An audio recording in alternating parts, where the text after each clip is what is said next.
Welcome to this week's tech updates. I hope you had a nice week. Here was pretty nice here in Copenhagen. We got 2 days of sun, which is insane. And I'm getting ready to tell you all the most interesting news that I read in the past week. Let's start with some pretty cool and odd news in space. NASA and SpaceX joined forces for the first ever double asteroid redirection test, which basically means that they're gonna launch a rocket that is gonna go explode intentionally on an asteroid. And the goal is to try to see if they can actually redirect this asteroid in case in the future there's going to be the need of redirecting one of the millions of asteroids that are gravitating in the solar system. Don't worry, there's no threat of these asteroids hitting Earth anytime soon, as far as we know at least. But this is an important mission for a couple of reasons. First of all, it's the first time that it's economically feasible to actually try to make one of these tests and crash a very expensive rocket on an asteroid. And this is obviously thanks to all the investments that have been done recently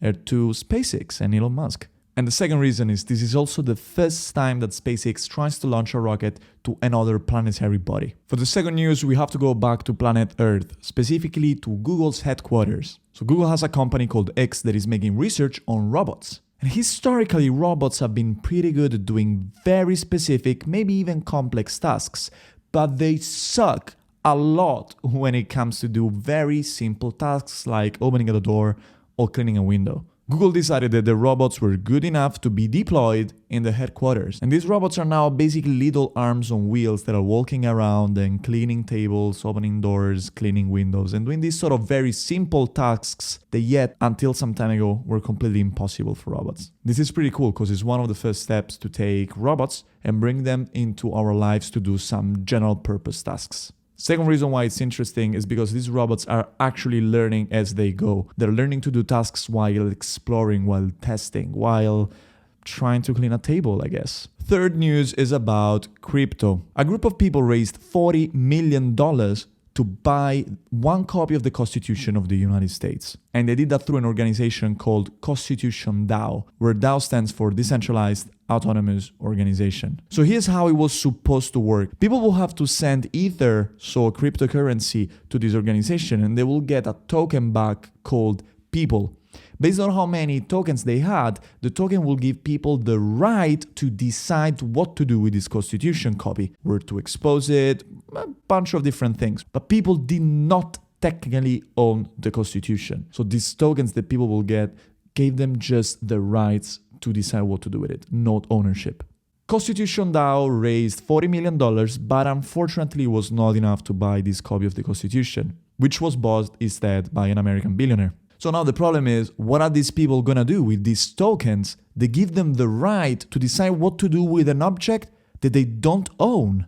The token basically became useless. But there's also two other big problems. The first issue was that Constitution DAO did not have clear rules on how it was going to actually be run. So what's happening today is that there's a bunch of people, the core team of Constitution DAO, that is taking decision for everybody else. And so people gave Ethereum, gave real money to these people in exchange for a token that is completely worthless, and it's still very unclear what is going to happen and how they're going to fix the issue. The second issue is that you can get a refund for this Ethereum that you donated, but most people donated around $200. And if they want to get the money back, they need to pay very high gas fees, which are the little amount of crypto that you need to pay for your transactions to be validated on the blockchain. And these fees today are so high that most people will spend more in fees than the amount of money that they will get back. So this was kind of a big mess.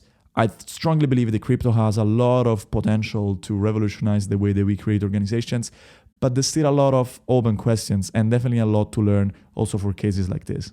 Some news from Apple. Apple announced self-service repair, which allows people to get spare parts for iPhones and Macs and the tools needed to make replacement in case, for instance, they break the screen of their iPhone or something like this. This is pretty new for Apple that historically has always been very possessive when it comes to service operations.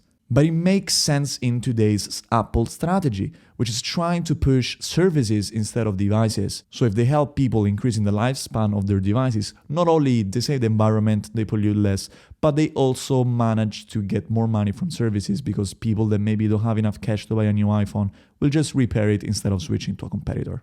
Couple of news about retail. Walmart started some trials for drone delivery in Arkansas. Customers that buy specific products within a certain radius from the Walmart facilities can get these products delivered via air using drones thanks to a partnership with a startup called Drone Up that Walmart invested in some time ago. Each delivery is still going to be monitored and guided by professional drone pilots, but it's pretty interesting to think what's going to happen once drones are able to fly completely autonomously. Second news in retail comes from Amazon, who's planning to open 260 stores in the UK within the next 4 years. All of them without cashiers. They're gonna be completely automated. This is a strong push for Amazon in the world of brick and mortar retail, and it's just the beginning. Amazon apparently has also plans to open new supermarkets in Italy, Germany, and Spain. Something funny is that they're also starting a bus service in the UK, which right now is open just to their employees.